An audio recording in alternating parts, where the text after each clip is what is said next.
Hi, I'm Chris Altrock, and I want to share my greetings with those of you in the Philippines who are watching this lesson, and those of you in other places of the world who are watching this lesson. I'm so grateful for your presence. If you have a Bible, I want to encourage you to turn to Esther chapter 3 and verse 8. Esther chapter 3 and verse 8. Last week, a woman was sharing with me how she'd been attending meetings of the leadership of the organization where she works. In those meetings, she was rarely asked to speak. When she did speak, she was criticized for what she said. All of the other people in the room in those meetings were men, and it was common for one of those men to say derogatory things to her and about her. And when he did, the other men in the room were silent and gave their implicit approval for the way that he treated her. And she summarized that experience by saying this: they dehumanized me. She was just as human as the other people in that room, but they seemed to treat her as less than human. They dehumanized her. In his book, Less Than Human, David Livingston Smith, professor at the University of New England, explores the history of dehumanizing.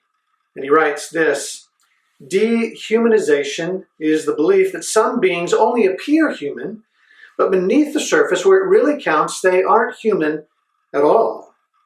The Nazis labeled Jews as subhuman because they were convinced that although Jews looked every bit as human as the average Aryan, this was a facade, and that concealed behind it, Jews were really filthy, parasitic vermin.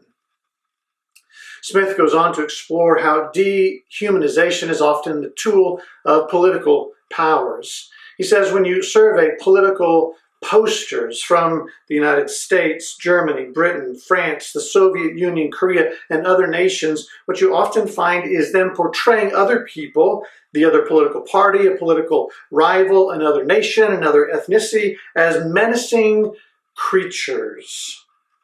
Nazis called Jews disease-carrying rodents. Hutus involved in the Rwandan genocide called Tutsis cockroaches. Indigenous people have often been called savages. Serbs called Bosnians aliens. Slave owners considered their slaves subhuman animals. And even American political leaders have called people of color dogs and immigrants animals.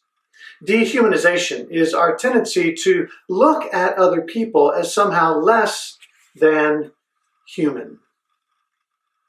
Now we see something similar in the book of Esther. A man named Haman is the second in command in the most powerful nation on earth, Persia.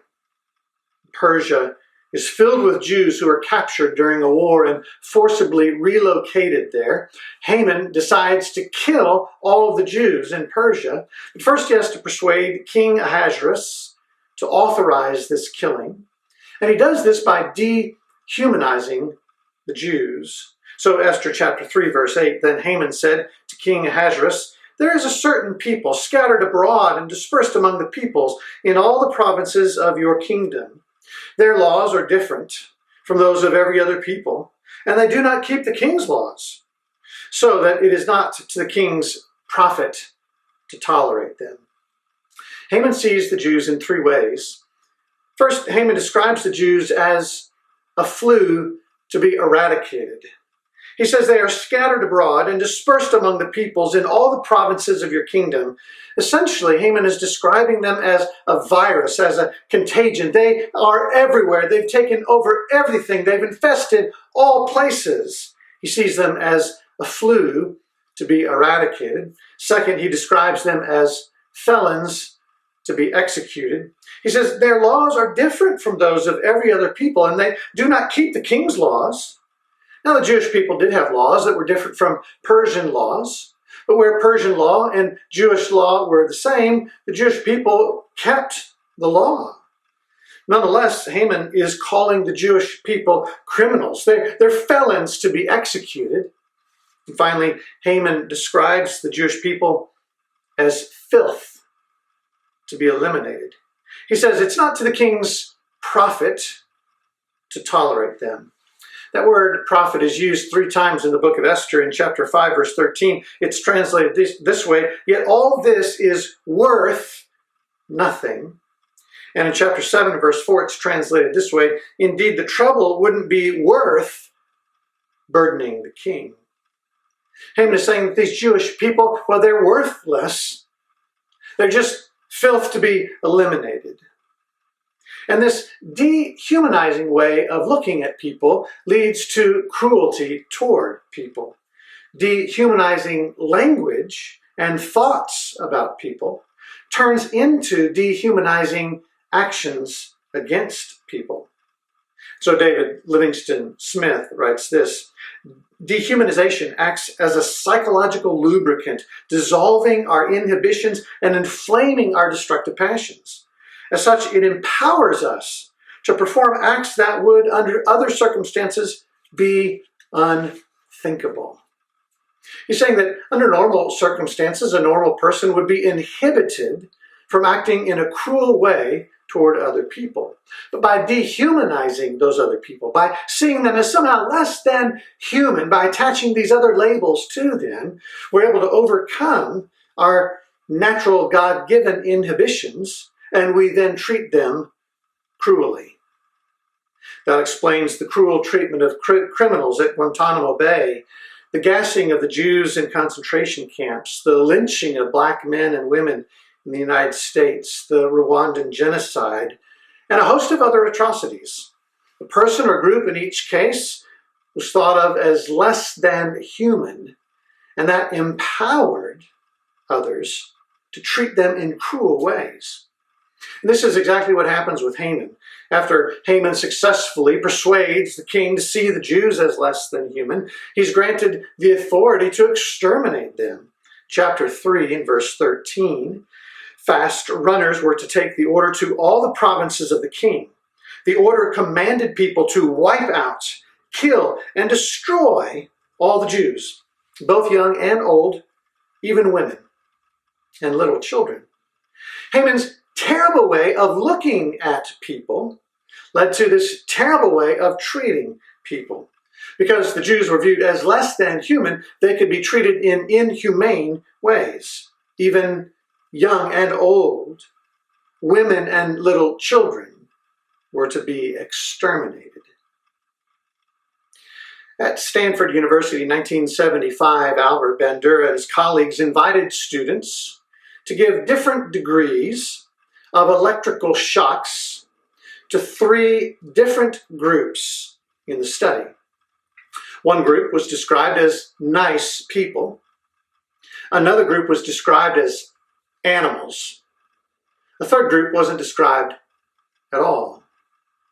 And in the study, the students that were invited to participate consistently gave higher degrees of electrical shocks to the group that was described as animals.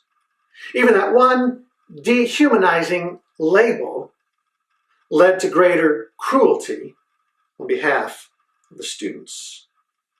That's why the language we use to talk about others is so important. That's why the language we use to talk about ourselves is so important. When we cast other people or groups, especially those who may differ from us in gender or race or sexual orientation or other ways, it leads to cruelty. And when we cast ourselves in that dehumanizing language, it can lead to cruelty. Either we actively end up treating people or ourselves in cruel ways, or we remain silent when other people treat them or us in cruel ways. But Esther models a completely different way of viewing and treating people. Where Haman dehumanizes people, Esther rehumanizes people. Listen to the way that Esther sees the Jewish people, chapter 7 and verse 4. She says to the king, For we have been sold, I and my people, to be destroyed, to be killed, and to be annihilated. Esther uses the exact language that's been written in the decree sent from Haman to all the provinces. It's like she's holding a copy of it in her hands as she speaks to the king. But she makes one important change. The decree declared that the Jews should be destroyed, killed, and annihilated. And Esther adds this: I and my people will be destroyed, killed, annihilated. Even though she's the queen of the most powerful nation on earth, she sees the rest of the Jewish people in exactly the same way she sees herself. They are not less than her. They are not inferior to her. They all share the same humanity. They are not flew to be eradicated, or felons to be executed, or filth to be eliminated. They are people. They are her people. And then listen to how she puts it in chapter 8 in verse 6. For how can I bear to see the calamity that is coming to my people? Or how can I bear to see the destruction of my kindred? Now, this word kindred is so important. The word kindred means family. It refers to children born to a mother. It refers to relatives living in the same household. Haman dehumanizes the Jews by viewing them as flew, as felons, as filth. Esther rehumanizes them by viewing them as family. Of course, they don't share the same biological parents, but they share the same spiritual parent. They were all brought to life by the hand of the Heavenly Father. They are all children of the same Heavenly Father. Esther rehumanizes them by viewing them as family. Sometimes we have to start by rehumanizing ourselves. Ming Dong is a survivor of sex trafficking. She writes that rehumanizing herself was the starting point in her healing. I've often described, she says, my experience of trafficking as being like that of a caged animal at a zoo. I've come to find that I also often felt like an alien. I always knew that I resembled human beings because of my 2 eyes, 2 arms, 2 legs, and the same general body shape. However, it appeared as if I were not thinking or living like other human beings. The majority of my healing work thus far has focused on reconnecting with my humanity and the humanity of others. I've had to learn or relearn that I am human, that I was always human, and that the people out there, you, as well as those who hurt me, are also human. Oh, Esther calls us to rehumanize people, to see them as equal to us in their humanity. And by extension, she calls us to rehumanize ourselves, to see ourselves and to affirm our worth. She urges us to refuse to tolerate ourselves or others, describing people as pests or dogs or apes. She urges us to see all, including ourselves, as family, children of the Heavenly Father, all made in the image of God. And when we do that, it leads to very different action. Haman's dehumanizing led to cruelty. Esther's rehumanizing led to solidarity. Haman dehumanizes the Jews, and this leads him to take their lives. Esther rehumanizes the Jews, and this leads her to risk her life for them. Esther chapter 4 and verse 11. All the king's officials and the people in his provinces know that there's a single law in a case like this. Any man or woman who comes to the king in the inner courtyard without being called is put to death. Only the person to whom the king holds out the gold scepter may live. In my case, I haven't been called to come to the king for the past 30 days. Go, gather all the Jews who are in Susa and tell them to give up eating to help me be brave. They aren't to eat or drink anything for 3 whole days, and I myself will do the same, along with my female servants. Then, even though it's against the law, I will go to the king. And if I am to die, then die I will. So Mordecai left. where he was and did exactly what Esther had ordered him. It may sound archaic, but no one could approach the king without his explicit invitation. And if you broke that law, you were executed, even if you were the queen of Persia. And so the only way that Esther can urgently rush to the king and plead with him to stop this plan of Haman is to break the law and to risk being executed. And that is exactly what Esther does. Haman takes the lives of those he has dehumanized. Esther risks her life for those she has rehumanized because of how she sees the Jews, not as flu to be eradicated or felons to be executed or filth to be eliminated, but as family to be embraced. She stands in solidarity with them. Their suffering is her suffering because their humanity is also her humanity. And researchers affirm this. Rehumanizing others often leads to solidarity with them. When we see others as family, we treat them as family. Albert Bandura, who led that study which found that students would hurt groups more if they were described as animals, also found the opposite. When we view others as sharing our humanity, we will refuse to behave cruelly, even if others around us are asking us to behave cruelly. You see, the more we rehumanize people, the more we see them as fellow family in the larger household of humanity, the more we will refuse to behave cruelly, and the more we will commit to behaving compassionately. When we recognize that people who differ from us in race or gender or nationality or sexual preference share our humanity, we not only don't treat them cruelly, we stand with them in solidarity. And this is exactly what Jesus does. Jesus rehumanizes us and all the people around us.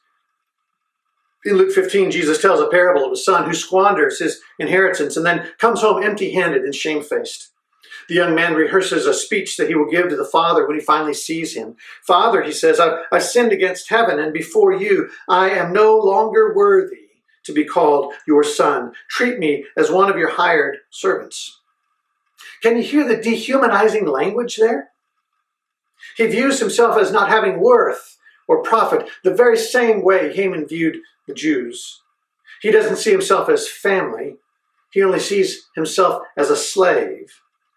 And yet note the father's response. But while he was still a long way off, his father saw him and felt compassion and ran and embraced him and kissed him. But the father said to his servants, bring quickly the best robe and put it on him and put a ring on his hand and shoes on his feet and bring the fattened calf and kill it and let us eat and celebrate. The son has dehumanized himself. The father rehumanizes him. The father sees him as family and treats him as family. And this is what Jesus does for all of us. He sees all of us as family, as children of the same heavenly Father, and thus treats us as family, so that we, in turn, may treat others in the same way. Henry Nouwen, in his book Life of the Beloved, writes this: the world tells you many lies about who you are, and you simply have to be realistic enough to remind yourself of this. Every time you feel hurt, offended, or rejected, you have to dare to say to yourself, these feelings, strong as they may be, are not telling me the truth about myself. The truth, even though I cannot feel it right now, is that I am a chosen child of God. The more that we can see ourselves in this way, the more that we can see all human beings in this way, chosen children of God, the more we will stop our cruelty, stand against all cruelty, and stand with others in solidarity. Hundreds of years ago, a Christian named Ignatius used a simple prayer practice. With slight modification, it's something that can be used to rehumanize yourself and the people around you. It's called resting in the loving gaze of God. Let me close by leading you briefly through it. I want to invite you to close your eyes right now. And in this stillness, try to picture God looking at you. Imagine his face filled with devotion and delight as he looks at you. Picture his eyes, the way they radiate love. Picture his smile, the way it radiates love. Imagine the voice of God saying to you, "You are my chosen child." Rest for a moment in this loving gaze of God. And now imagine other people, family, friends, coworkers, strangers. Imagine God turning toward them with the exact same look of love and devotion. And imagine yourself joining God in that look. Imagine saying with God to these other people you've imagined, "You are chosen children of God." I wonder if there's someone specific or a specific group who comes to mind as you mouth those words. Who do you know that's not been treated as God's chosen child, by others or by yourself? Invite them in your imagination to rest in the long and loving gaze of God. Rest for a moment with all these others in the long, loving gaze of God. And then close by thanking God for what you've experienced in that moment. May the Lord bless you and keep you.